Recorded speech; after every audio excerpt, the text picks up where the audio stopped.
L'histoire de la colonisation est souvent racontée à travers les grands événements politiques et militaires dominés par des figures masculines. Cependant, au cœur des luttes pour la liberté et la souveraineté en Afrique, en Asie et dans les Amériques, de nombreuses femmes ont joué des rôles cruciaux. Ces héroïnes de la résistance coloniale, bien que parfois reléguées à l'arrière-plan de l'histoire officielle, ont eu un impact profond sur la lutte pour l'indépendance de leur nation.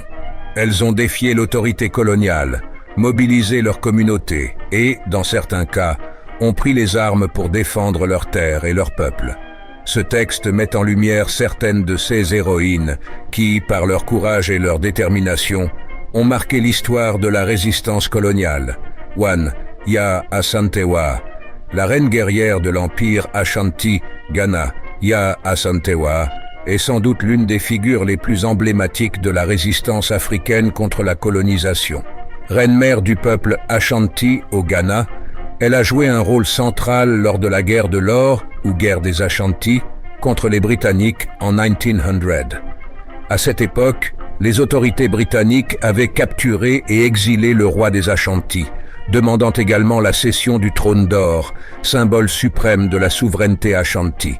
Face à l'humiliation infligée à son peuple, Yaa Asantewaa s'est levée pour diriger la résistance. Elle a pris les armes et rallié les guerriers Ashanti dans une lutte acharnée contre les Britanniques. Son discours vibrant, où elle exhortait les hommes à ne pas se laisser dominer par les colons, résonne encore aujourd'hui. Bien que les Ashanti aient finalement été vaincus, la révolte de Yaa Asantewaa a marqué un tournant dans l'histoire de la résistance contre la colonisation en Afrique de l'Ouest, inspirant des générations de militants pour l'indépendance. 2. Nzinga Mbandi. La reine résistante d'Angola Nzinga Mbandi, reine des royaumes de Ndongo et de Matamba, située dans l'actuel Angola, est une autre figure incontournable de la lutte contre la colonisation européenne en Afrique. Au XVIIe siècle, alors que les Portugais cherchaient à étendre leur emprise sur la région pour alimenter la traite négrière, Nzinga s'est opposé avec force à leurs ambitions coloniales. Diplomate habile et stratège militaire redoutable, Nzinga a mené une guerre prolongée contre les Portugais et leurs alliés africains. Pendant plus de 30 ans, elle a déployé des tactiques de guérilla, formé des alliances avec d'autres royaumes africains et, à un moment donné, s'est même convertie au christianisme pour négocier des traités avec les colons. Nzinga n'a jamais permis aux Portugais de soumettre son peuple, et elle est restée un symbole de la résistance à la domination étrangère, inspirant les générations futures dans leur lutte pour la liberté. 3. Dihia, la reine guerrière berbère, Algérie. Dihia, aussi connue sous le nom de Kaïna, est une figure légendaire de la résistance berbère en Afrique du Nord au 7e siècle. Elle était une reine et une chef militaire qui a dirigé la résistance contre l'invasion arabe lors de la conquête islamique du Maghreb.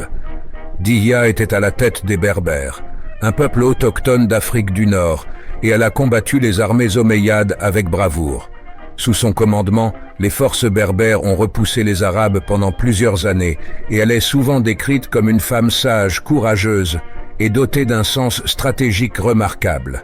Bien que Dihia ait finalement été vaincue, son rôle dans la défense de l'indépendance berbère contre l'invasion étrangère a fait d'elle une héroïne dans l'histoire de l'Algérie et du Maghreb en général.